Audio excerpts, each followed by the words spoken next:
హరి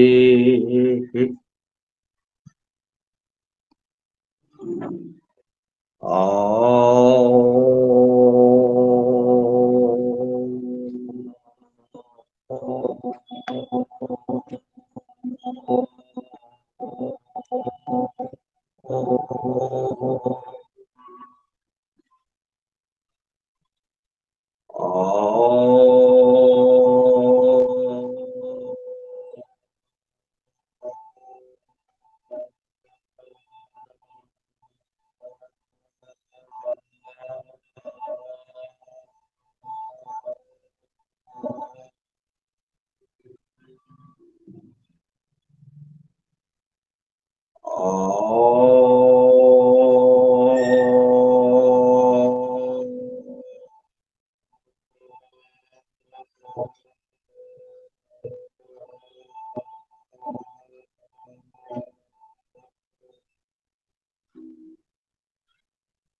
బ్రహ్మా విష్ణు గురుర్దేవో మహేశ్వరః గురుః సాక్షాత్ పరం బ్రహ్మ తస్మై శ్రీ గురవే నమః. ఓం సహనౌ భవతు సహనౌ భునక్తు సహ వీర్యం కరవావహై తేజస్వినావధీతమస్తు మా విద్విషావహై. ఓం శాంతి శాంతి శాంతి.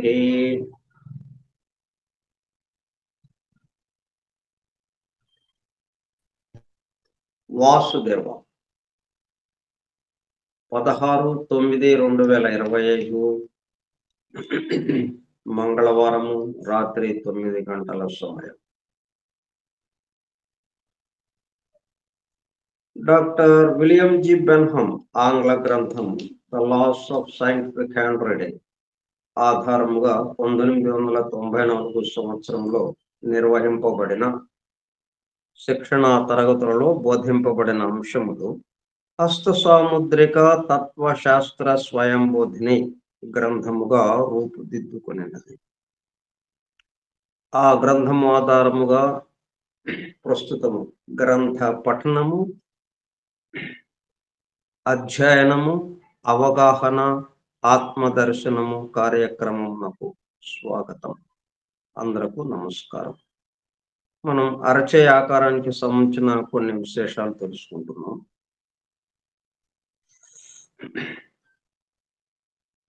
దాంట్లో వ్రేళ్ల గురించి, వ్రేలి కోసం అవన్నీ తెలుసుకున్నాం. ముడి వ్రేళ్ళు అది కూడా నిన్న తెలుసుకున్నాం మనం. ఈరోజు సుకుమారమైన వ్రేళ్ళు, స్మూత్ ఫింగర్స్.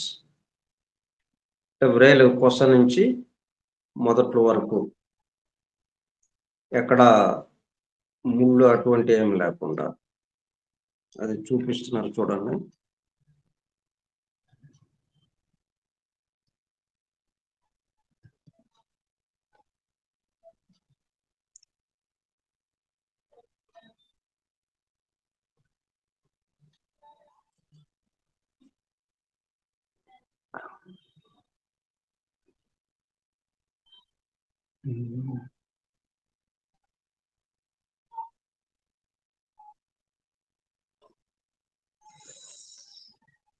సుకుమారమైన వేళ్ళు.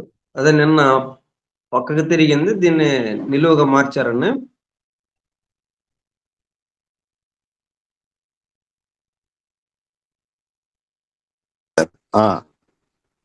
ఓకే, మార్చారు సార్. అలాగే, థ్యాంక్ యూ. అలా ఉంటుంది అది. అంటే వ్రేలి కొస నుంచి వ్రేలి మొదటి వరకు ఒకే పద్ధతిలో ఉంటుంది.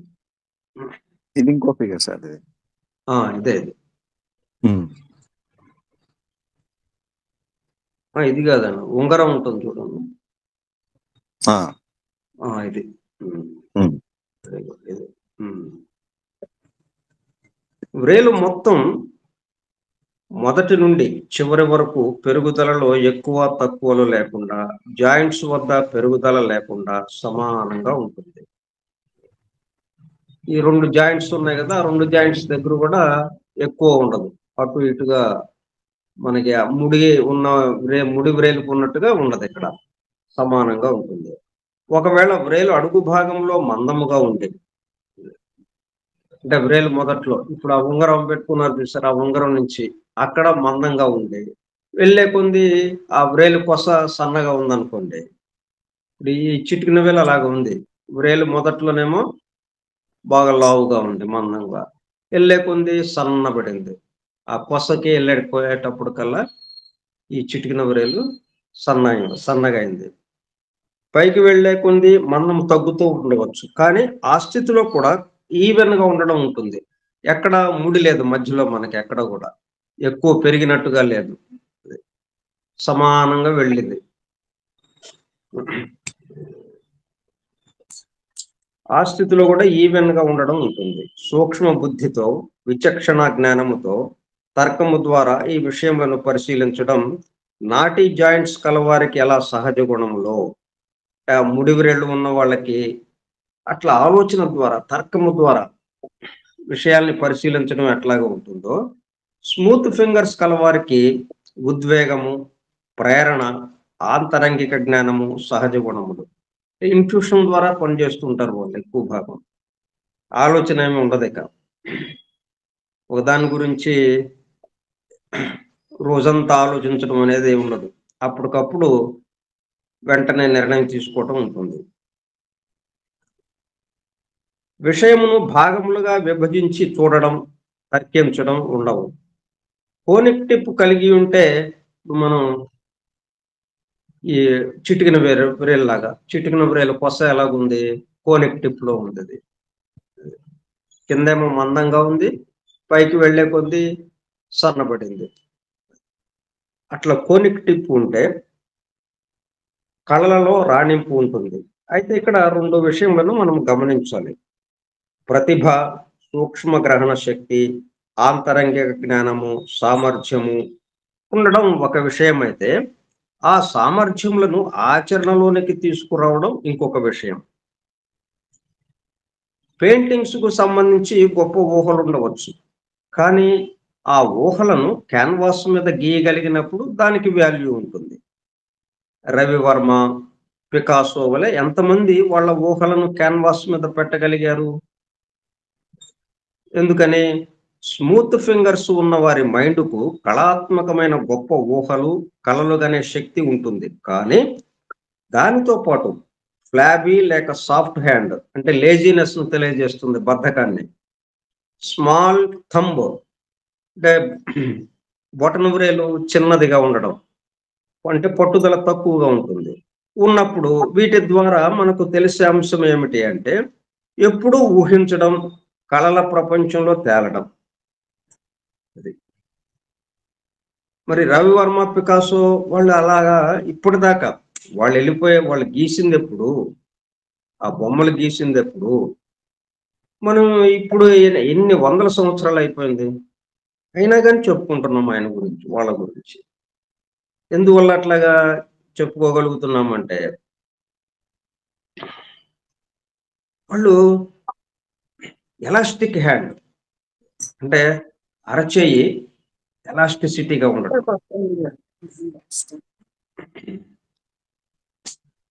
ఇట్లా మిగతా ఇంకా విషయాలు, ఆ టిప్స్ ఒకటి.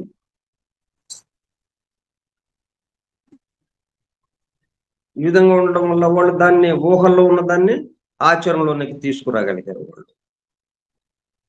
అట్లా విషయమేమో అందరికీ ఊహలు ఉన్నాయి. ప్రతి వాళ్ళము ధనవంతుడు కావాలనే ఊహిస్తాం, కుబేరులం కావాలనే ఊహిస్తాం. కానీ ఎంతమంది దానికి ఆచరణలో రావడానికి ఎంతమంది ప్రయత్నం చేస్తున్నాం, ఎంతమంది కష్టపడుతున్నాం. అంటే ఉన్న ఊహ ఒకటి, ఆలోచన ఒకటి, ఊహించటం. దాన్ని ఆచరణలోనికి తేవడం ఒక విషయం. ఇట్లా 2 విషయాలుగా ఉన్నాయి. ఇప్పుడు ఇలా ఊహలున్నాయి ఇతనికి ఓకే. అయితే దీన్ని ఆచరణలోకి తేవడానికి కావాల్సినటువంటి మంది మార్బలం అన్నట్టుగా శక్తి సామర్థ్యాలు ఉన్నాయా? లేవా? అది మనకెలా తెలుస్తుందంటే, మరి వాడి లోపలికెళ్ళలేం గాబట్టి, వాడి బదులుగా వాడి అరచేతిని జూస్తే మనకు తెలుస్తుంది. వాడికి ఆ శక్తి సామర్థ్యాలు ఉన్నాయా? లేవా? తక్కువగా ఉన్నాయి. దాన్ని పెంచుకోవటం ఎట్లాగా? ఇందుకు ఈ శాస్త్రం.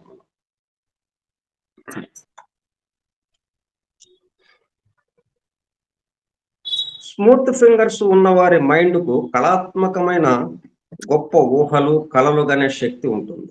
కానీ దానితో పాటు ఫ్లాబీ లేక సాఫ్ట్ హ్యాండ్ అంటే బద్ధకాన్ని, లేజినెస్‌ని తెలియజేసేదది. స్మాల్ థంబ్ చిన్న బొటన వ్రేలు. అది పట్టుదల తక్కువని సూచిస్తుంది. అట్లా ఉన్నప్పుడు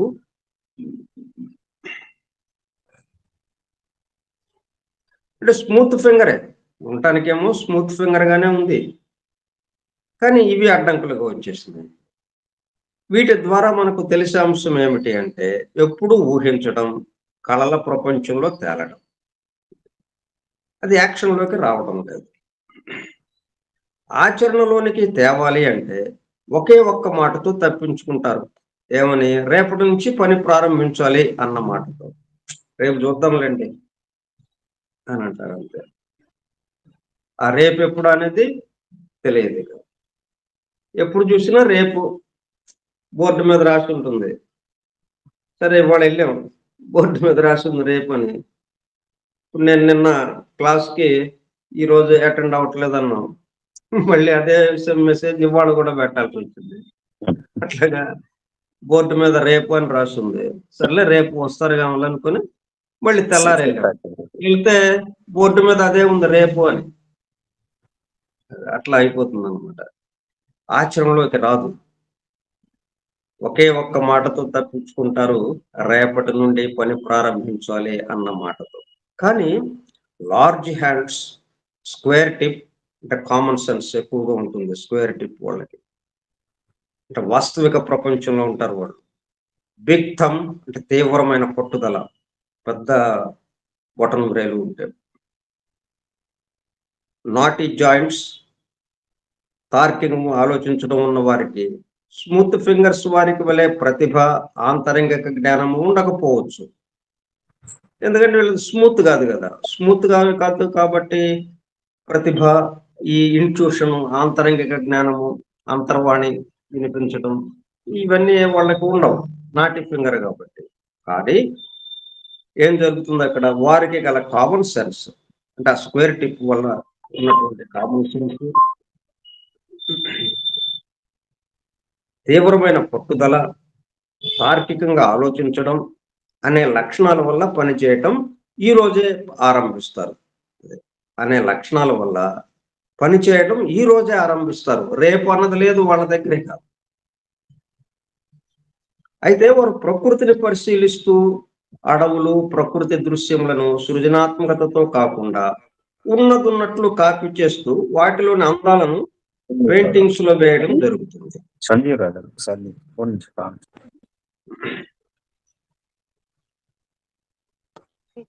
అంటే వాళ్ళు పెయింటింగ్స్ వేస్తారు. కానీ ఎట్లాగా?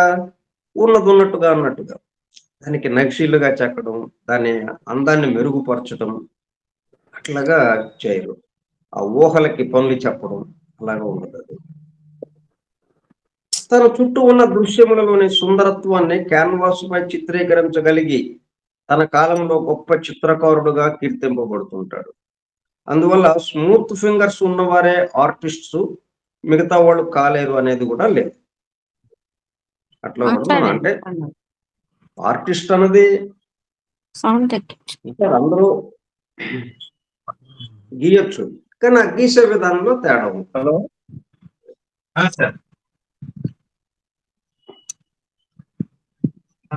వినపడుతుందండి? వినపడుతుంది సార్. ఓకే. ఓపెన్ అయిందండి. వై శ్రీనివాస్ గారిది మైక్ ఓపెన్ అయింది. సినిమా ఇలా స్మూత్ ఫింగర్స్ ఉన్నవారే ఆర్టిస్టులు, మిగతా వాళ్ళు కాలేరు అనేది లేదు. అన్ని రకాల వాళ్ళు ఉంటారు ఆర్టిస్టులుగా. కానీ ఆ తేడా స్మూత్ ఫింగర్స్ వాళ్ళు వేసినంత అందముగా, అంటే ఇప్పటికి దాకా కొన్ని వందల సంవత్సరాలకు కూడా మనం చెప్పుకునేటట్టుగా గీయగలుగుతారు వాళ్ళు. మిగతా వాళ్ళు ఏదో వాళ్ళు ఉన్నంత కాలం చెప్పుకుంటారు.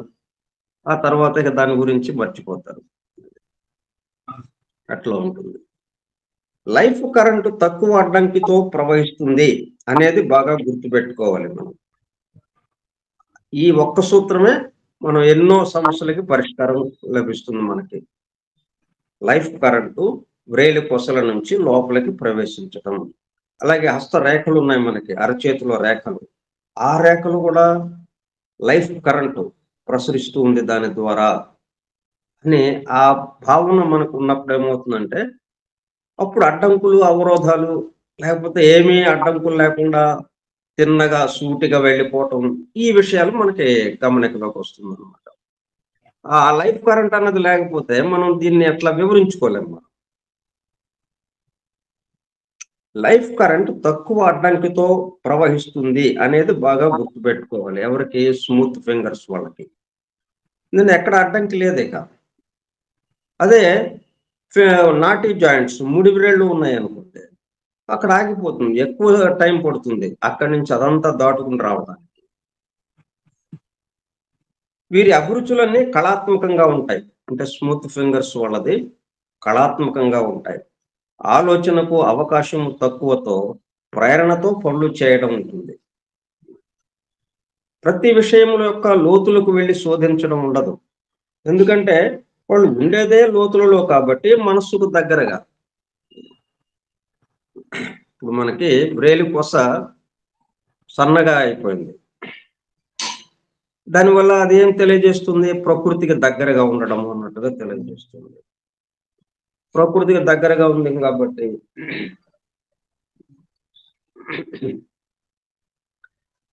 ఇంకా ప్రకృతిలో నుంచి ఇప్పుడు వీడు రోజుల తరబడి ఆలోచించి చేసిందేంటి? ఆ ప్రకృతి దగ్గరికి వెళ్ళటం. వీడికి అసలు ఉన్నదే ప్రకృతి దగ్గర కాబట్టి ఇంకా ఆలోచించేది లేదు. ఇప్పుడు మనం జలపాతం పక్కనే ఉన్నాం, చెరువు పక్కనే ఉన్నాం, మంచినీళ్ళు కావాలి, తీసుకోవటమే. దానికి పెద్ద విషయం లేదు.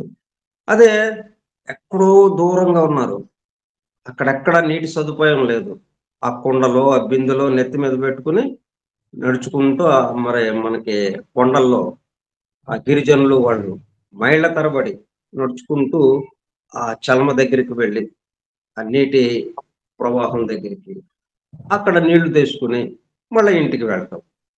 ఎంత ఆలస్యం, ఎంత సమయం పడుతుంది వాళ్ళకి. అవే నీరు మనకు వెంటనే ఇలాగ తీసుకోవటమే. ఎందుకంటే దాని పక్కనే ఉన్నారు కాబట్టి. జలపాతం పక్కన ఉన్నాం, ఇంకా నీటికి కొదవ ఏంటి మనకి? మనకు అదే కదా. an ear of corn near to a fall of water. పక్కనే ఉన్నాం, జలపాతం పక్కనే, సమృద్ధిగా ప్లెంటీ. కాబట్టి స్మూత్ ఫింగర్స్ వాళ్ళకి, అలాగే ఈ కొస ఈ కోనిక్ టిప్ వాళ్ళకి, పాయింటెడ్ టిప్ వాళ్ళకి ఇంకా ఆలోచించే పని లేదు ఇక.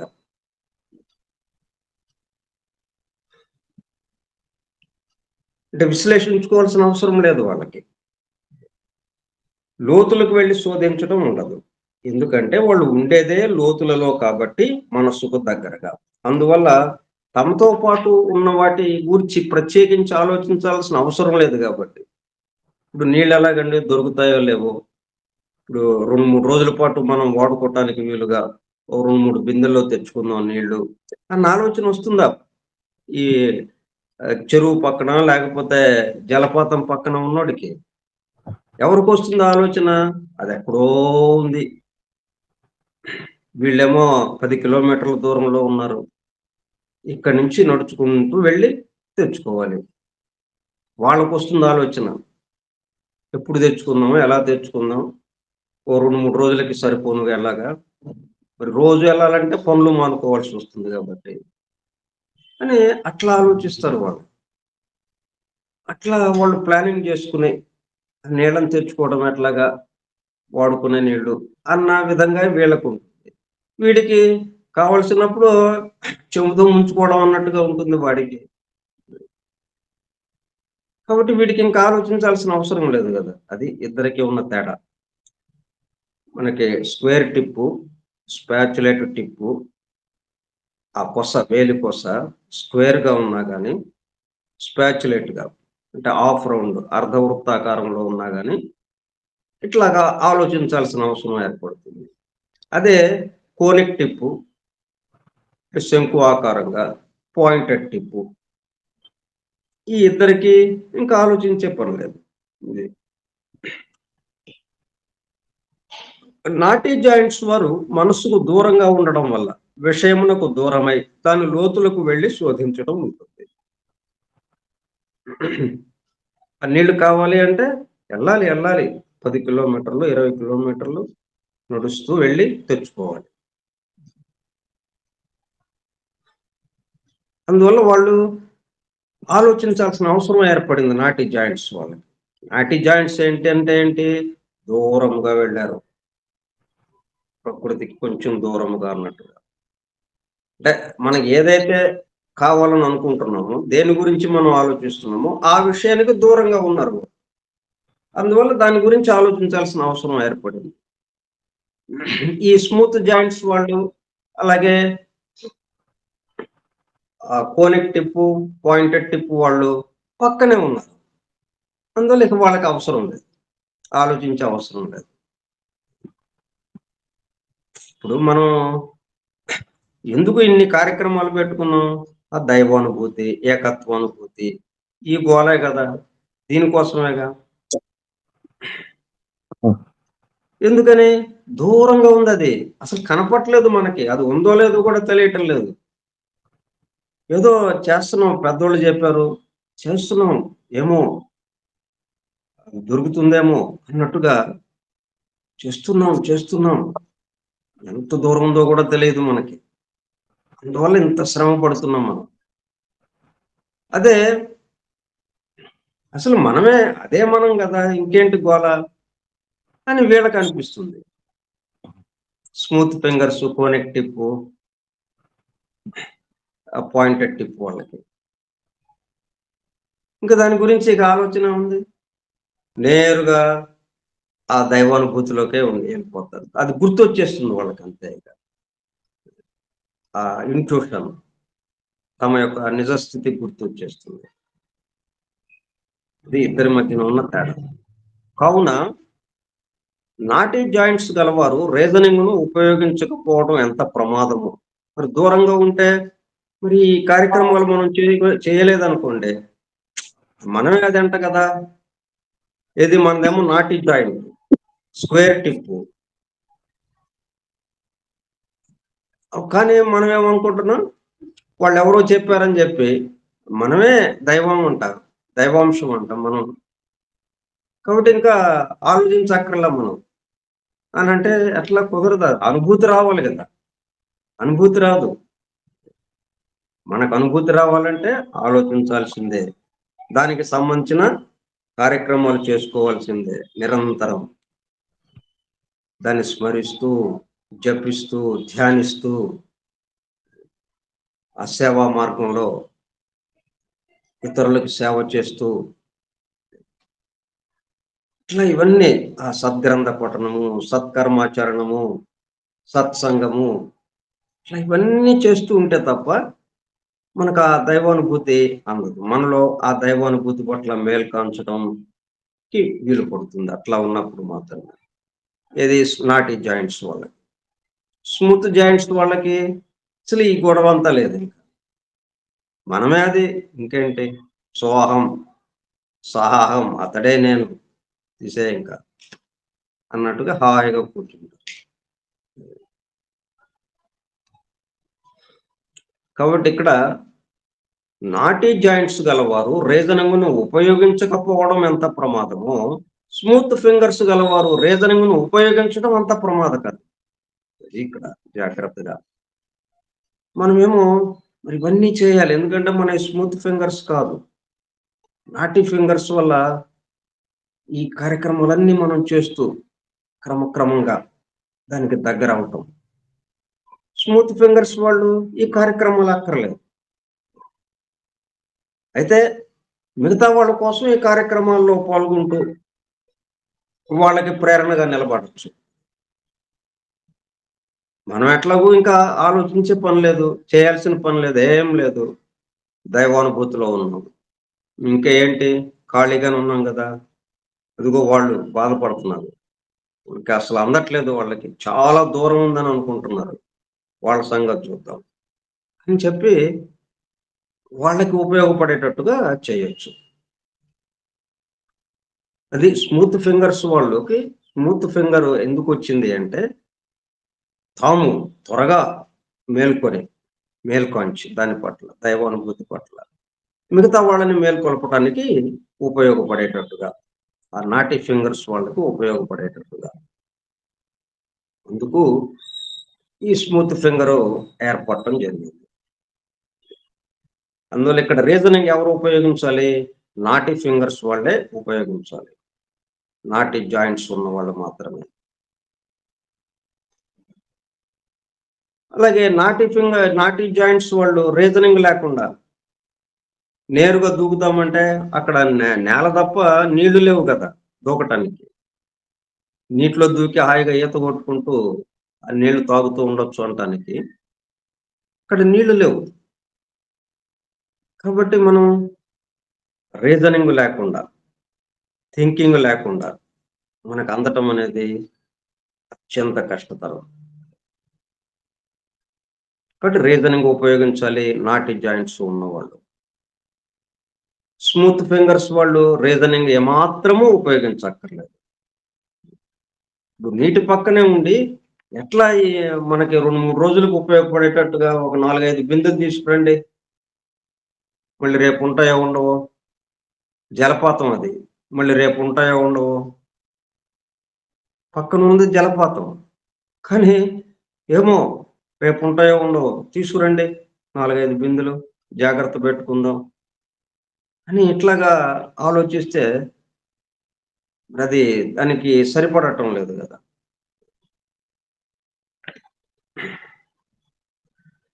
అందువల్ల స్మూత్ ఫింగర్స్ వారికి మొట్టమొదటిగా ఏమి స్ఫురిస్తుందో, విషయమును చూడగానే ఏ ఆలోచన తటాలున వస్తుందో దాని ప్రకారం చేయడం మంచిది. కోనిక్ టిప్పు, పాయింటెడ్ టిప్పు, ఆ వ్రేలు కొసలు, ఆ 2 రకాలుగా వాళ్ళు. తర్వాత స్మూత్ ఫింగర్స్. ఈ స్మూత్ ఫింగర్స్ వాళ్ళు ప్రధానంగా వాళ్ళకి తోచింది చేయటమే, ఏమీ ఇబ్బంది కలగదు. వాళ్ళు ఆలోచిస్తేనే ఇబ్బంది కలుగుతుంది. సరే ఏంటి ఇంత కఠినమైన సమస్య ఇది, ఏంటి ఆలోచించకుండా గబక్కన ఇది అనేస్తున్నావు, అలా చేసేయండి అని అనేస్తున్నావు అని అంటే, ఒక ప్రకృతికి దగ్గరగా ఉన్నాడు కాబట్టి రావాల్సిన ఆలోచన వాడికి వచ్చేస్తుంది. కాబట్టి ఇంకా ఆలోచించక్కర్లా వాడు. ఏ ఆలోచన తటాలను వస్తుందో దాని ప్రకారం చేయడం మంచిది. దాని మంచి చెడ్డలు ఆలోచిస్తే ఫెయిల్యూర్స్ మిగులుతాయి. అంటే ఎక్కువ మందిలో ఏంటంటే ఆ చేయి ఆకారం ఒకలాగా ఉండడం, అంటే దానికి సంబంధించిన వాడు కాబట్టి వాడు చేయి ఆకారం అలాగ వచ్చింది. కానీ ఇక్కడ ఏమవుతుంది, సంఘర్షణ. ఎందుకంటే వీడు ముందుకు వెళ్ళటానికి లేకుండా, వీడి కర్మఫలాలు ఏమవుతుంది, వీడికి అడ్డంకిగా అవరోధాలుగా నిలబడుతున్నాయి. వీడి ప్రోగ్రెస్కి, వీడి అభివృద్ధికి, వీడి వికాసానికి అడ్డుగా నిలబడి ఆలోచించేటట్టు చేస్తుంది. దాంతో ఫెయిల్యూర్స్ వచ్చేస్తాయి, అపజయాలు, దుఃఖం, కూలబడిపోవటం. అర్జునులాగా పనికి ముందేమో అర్జునులాగా కూలబడిపోవటం, పని అయిన తర్వాత ధర్మరాజులాగా కూలబడిపోవటం. ఇది సంగతి. అన్నదమ్ములు ఇద్దరు ఏంటన్నమాట, ఒకడేమో పనికి ముందు, ఒకడేమో పనికి తర్వాత కూలబడిపోవటం. ఇది జరుగుతుంది. నాటీ ఫింగర్స్ వాళ్ళు రోజుల తరబడి ఆలోచన చేసి నిర్ధారణకు వచ్చినది. స్మూత్ ఫింగర్స్ వారి ఫస్ట్ ఇంప్రెషన్ ఒకటిగా ఉంటాయి. రోజుల తరబడి ఆలోచన చేసి ఇట్లాగా చేస్తానండి, చాలా బాగుంది, ఇప్పుడు అన్నిట్లోనూ అటు ఇటు జాగ్రత్తగా ఆలోచించి ప్రోస్ అండ్ కాన్స్ ఇట్లాగా ఇవన్నీ సేకరించి ఉన్న విషయం అంతా ఈ విధంగా చేస్తే బాగుంటుంది అని ఒక నిర్ణయానికి రావటం జరుగుతుంది. ఎప్పటికి ఒక నెల రోజులకో అట్లా వాడు ఏదైతే నిర్ణయానికి వచ్చాడో ఈ స్మూత్ ఫింగర్స్ వాడు ఫస్ట్ ఇంప్రెషన్ ఆ సమస్యను చూడంగానే ఇలా చేద్దాం అంటాడు. అదే వాడికి వచ్చింది నెల రోజుల తర్వాత. ఇద్దరికి అదే ఆలోచన వచ్చింది, ఇద్దరికి కూడా ఆ పరిష్కారం అదే వచ్చింది. కానీ నాటి జాయింట్స్ వాడికేమో నెల రోజుల తర్వాత వచ్చింది, స్మూత్ ఫింగర్స్ వాడికి ఈ క్షణంలో వచ్చింది. ఇది ఇద్దరి మధ్యన ఉన్నటువంటి తేడా. అంటే ఎవరు ఎట్లాగా చేయాలి. ఇప్పుడు మన కర్మఫలాల వల్ల ఏమవుతుంది, దీనికి వ్యతిరేకంగా చేయాలనిపిస్తూ ఉంటుంది, అలాగా ఆలోచన వస్తుంటుంది మనకి. స్మూత్ ఫింగర్స్ వాడికి ఆలోచిద్దాం ఆలోచించకపోతే ఎట్లాగా అని వ్యతిరేకంగా చేయటం మొదలు పెడతాడు. దాంతో ఫెయిల్యూర్స్ వస్తాయి. వాడు ఆలోచించాడా, తప్పుడు నిర్ణయాలు. ఆలోచించకుండా ఫస్ట్ ఇంప్రెషన్ ఏదైతే ఉందో ఆ ఇంట్యూషన్ ద్వారా అందిన అంతర్వాణి ద్వారా అది కరెక్ట్గా ఉన్న విషయం, అది సరైన నిర్ణయం. ఇది తప్పుడు నిర్ణయం ఆలోచించి చేస్తే. నాటి ఫింగర్ వాడు ఆలోచించి చేస్తే కరెక్ట్ నిర్ణయం వాడిది. ఆలోచించకుండా సడన్ గా అప్పటికప్పుడు ఇది చేద్దాంలే అని చేసేస్తే ఫెయిల్యూర్స్. ఇంకా వీటి గురించి మనం రేపు కొన్ని విషయాలు ముచ్చటించుకుందాం. ఓం సహనావతు సహనౌ భునక్తు సహ వీర్యం కరవావహై తేజస్వినావధీతమస్తు మా విద్విషావహై. ఓం శాంతి శాంతి శాంతి.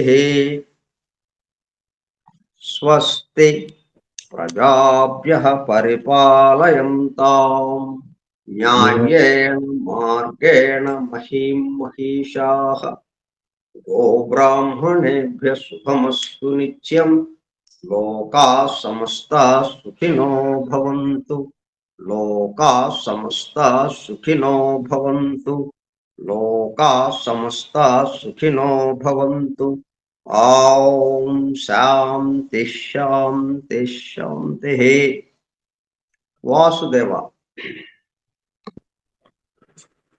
వాసుదేవ. వాసుదేవ.